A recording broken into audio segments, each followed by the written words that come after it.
Kisah Nabi Muhammad membelah bulan benar-benar menakjubkan hingga membuat raja penyembah berhala dari Syam, Habib bin Malik bersyahadat dan sujud syukur. Namun tidak demikian dengan Abu Jahal dan pengikutnya yang menyebutnya sebagai sihir. Bukti kebenaran Nabi membelah bulan ini dapat kita lihat dari gambar yang dirilis NASA beberapa tahun silam. Terbelahnya bulan merupakan salah satu mukjizat agung Nabi Muhammad. Kisah ini juga diabadikan Allah Ta'ala dalam Al-Quran yang artinya, telah dekat datangnya saat itu dan telah terbelah bulan. Quran Surat Al-Qamar. Yang dimaksud dengan saat itu, ialah hari kiamat atau saat kehancuran kaum musyrikin. Terbelahnya bulan merupakan suatu mukjizat Nabi untuk membungkam Abu Jahal dan pengikutnya yang selalu menentang Nabi. Adapun hadis yang meriwayatkan peristiwa terbelahnya bulan terjadi pada masa Rasulullah masih di Makkah sebelum hijrah ke Madinah, dari Abdullah bin Mas'ud radhiyallahu anhu berkata, bulan terbelah menjadi dua pada masa Rasulullah lalu beliau bersabda, saksikanlah oleh kalian, hadis riwayat Muslim nomor 5010. Dari Anas radhiyallahu anhu, bahwa penduduk Makkah meminta kepada Rasulullah untuk diperlihatkan kepada mereka satu mukjizat, tanda kenabian, maka Rasulullah memperlihatkan kepada mereka mukjizat terbelahnya bulan sebanyak 2 kali.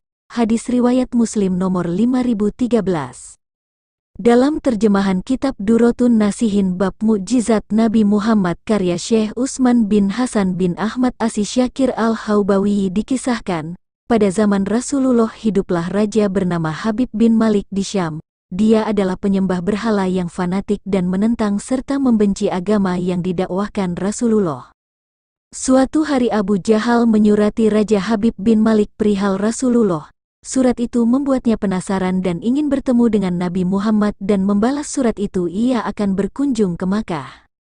Pada hari yang telah ditentukan, berangkatlah ia dengan 10.000 orang ke Makkah. Sampai di desa Abtah, dekat Makkah, ia mengirim utusan untuk memberitahu Abu Jahal bahwa dia telah tiba di perbatasan Makkah. Maka Raja Habib oleh Abu Jahal pun disambut oleh pembesar Quraisy. Seperti apa sih Muhammad itu? Tanya Raja Habib setelah bertemu dengan Abu Jahal. Sebaiknya Tuan tanyakan kepada Bani Hashim, jawab Abu Jahal. Lalu Raja Habib menanyakan kepada Bani Hashim, di masa kecilnya, Muhammad adalah anak yang bisa dipercaya, jujur, dan baik budi, tapi, sejak berusia 40 tahun, ia mulai menyebarkan agama baru, menghina dan menyepelekan Tuhan-Tuhan kami. Ia menyebarkan agama yang bertentangan dengan agama warisan nenek moyang kami, kata salah seorang dari keluarga Bani Hashim. Raja Habib makin penasaran dan ia memerintahkan untuk menjemput Rasulullah dan memaksa bila ia tidak mau datang. Dengan menggunakan jubah merah dan sorban hitam, Rasulullah datang bersama Abu Bakar As-Siddiq dan istri tercinta Sayyidah Khadijah radhiyallahu anha. Sepanjang jalan Khadijah menangis karena khawatir akan keselamatan suaminya. Demikian pula Abu Bakar, kalian jangan takut, kita serahkan semua urusan kepada Allah, kata Rasulullah. Setibanya di desa Abtoh, Nabi Muhammad disambut dengan ramah dan dipersilahkan duduk di kursi yang terbuat dari emas. Ketika Rasulullah duduk di kursi itu, memancarlah cahaya kemilau dari wajahnya yang berwibawa, sehingga yang menyaksikannya tertegun dan kagum. Maka berkata Raja Habib, wahai Muhammad, setiap nabi memiliki mukjizat, mukjizat apa yang engkau miliki? Dengan tenang, Rasulullah balik bertanya, mukjizat apa yang Tuan kehendaki?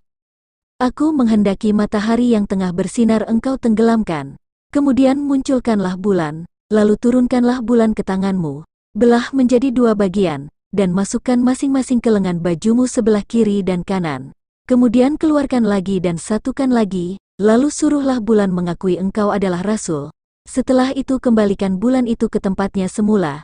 Jika engkau dapat melakukannya, aku akan beriman kepadamu dan mengakui kenabianmu, kata Raja Habib. Mendengar itu, Abu Jahal sangat gembira. Pasti Rasulullah tidak dapat melakukannya. Dengan tegas dan yakin Rasulullah menjawab, aku penuhi permintaan Tuan. Kemudian Rasulullah berjalan ke arah Gunung Abi Kubaisi dan sholat 2 rakaat. Usai sholat, beliau berdoa dengan menengadahkan tangan tinggi-tinggi, agar permintaan Raja Habib terpenuhi. Seketika itu juga tanpa diketahui oleh siapapun turunlah 12.000 malaikat. Maka berkatalah malaikat Jibril, "Wahai Rasulullah, Allah menyampaikan salam kepadamu." Allah berfirman, "Wahai kekasihku, janganlah engkau takut dan ragu. Sesungguhnya aku senantiasa bersamamu. Aku telah menetapkan keputusanku sejak zaman azali. Tentang permintaan Habib bin Malik, pergilah engkau kepadanya untuk membuktikan kerasulanmu. Sesungguhnya Allah yang menjalankan matahari dan bulan serta mengganti siang dengan malam." Untuk diketahui, Habib bin Malik mempunyai seorang putri cacat, tidak memiliki kaki dan tangan, kemudian matanya buta. Allah menyembuhkan anak itu, sehingga bisa berjalan, meraba dan melihat. Lalu bergegaslah Rasulullah turun menjumpai orang kafir Quraisy, sementara bias cahaya kenabian yang memantul dari wajahnya semakin bersinar. Ketika itu matahari telah beranjak senja, matahari hampir tenggelam, sehingga suasananya remang-remang. Tak lama kemudian Rasulullah berdoa agar bulan segera terbit, maka terbitlah bulan dengan sinar yang benderang. Lalu dengan dua jari Rasulullah mengisyaratkan agar bulan itu turun kepadanya. Tiba-tiba suasana jadi amat menegangkan ketika terdengar suara gemuruh yang dahsyat. Segumpal awan mengiringi turunnya bulan ke tangan Rasulullah. Segera setelah itu beliau membelahnya menjadi dua bagian, lalu beliau masukkan ke lengan baju kanan dan kiri. Tidak lama kemudian, beliau mengeluarkan potongan bulan itu dan menyatukannya kembali. Dengan sangat takjub orang-orang menyaksikan Rasulullah menggenggam bulan yang bersinar dengan indah dan cemerlang. Bersamaan dengan itu bulan mengeluarkan suara, "Asyhadu alla ilaha illallah, wa asyhadu anna Muhammadan, abduhu wa rasuluh." Menyaksikan keajaiban itu, pikiran dan perasaan semua yang hadir terguncang. Sungguh, ini bukan mimpi, melainkan sebuah kejadian yang nyata, sebuah mukjizat luar biasa hebat yang disaksikan sendiri oleh Raja Habib bin Malik. Ia menyadari, itu tak mungkin terjadi pada manusia biasa, meski ia lihat dalam ilmu sihir sekalipun. Namun, hati Raja Habib masih beku, maka ia pun berkata, "Aku masih mempunyai syarat lagi untuk mengujimu." Belum lagi Raja Habib sempat melanjutkan ucapannya, Rasulullah memotong pembicaraan, "Engkau mempunyai putri yang tidak sempurna, bukan? Sekarang, Allah telah menyembuhkannya dan menjadikannya seorang putri yang sempurna." Raja Habib pun terkejut karena tidak ada siapapun yang tahu penyakit anaknya itu, yaitu lumpuh dan matanya buta, kecuali orang-orang istana dan mereka yang dekat dengannya saja. Mendengar itu, betapa gembiranya hati Raja Habib. Spontan ia pun berdiri dan berseru, "Hai penduduk Makkah, kalian yang telah beriman jangan kembali kafir, karena tidak ada lagi yang perlu diragukan. Ketahuilah, sesungguhnya aku bersaksi, tiada Tuhan selain Allah dan tiada sekutu baginya, dan aku bersaksi sesungguhnya Muhammad adalah utusan dan hambanya." Melihat semua itu Abu Jahal jengkel dan marah. Dengan emosi dia berkata kepada Raja Habib, "Wahai Raja Habib, engkau beriman kepada tukang sihir ini, hanya karena menyaksikan kehebatan sihirnya?" Namun Raja Habib tidak menghiraukannya dan berkemas untuk pulang. Sampai di pintu gerbang istana, putrinya yang sudah sempurna, menyambutnya sambil mengucapkan dua kalimat syahadat. Tentu saja Raja Habib terkejut. "Wahai putriku, dari mana kamu mengetahui ucapan itu? Siapa yang mengajarimu?" "Aku bermimpi didatangi seorang lelaki tampan rupawan yang memberitahu ayah telah memeluk Islam.